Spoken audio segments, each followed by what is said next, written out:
Ang panahon.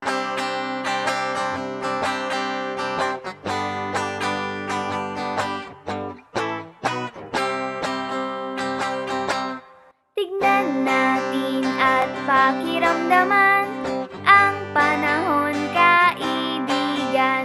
Maaraw ba o maulan? Pagpasok sa eskwelahan, maaraw, maaraw ang panahon. Maaraw, maaraw ang panahon. Maaraw, maaraw ang panahon. Maaraw ang panahon. Tignan natin at pakiramdaman ang panahon, kaibigan. Maaraw ba o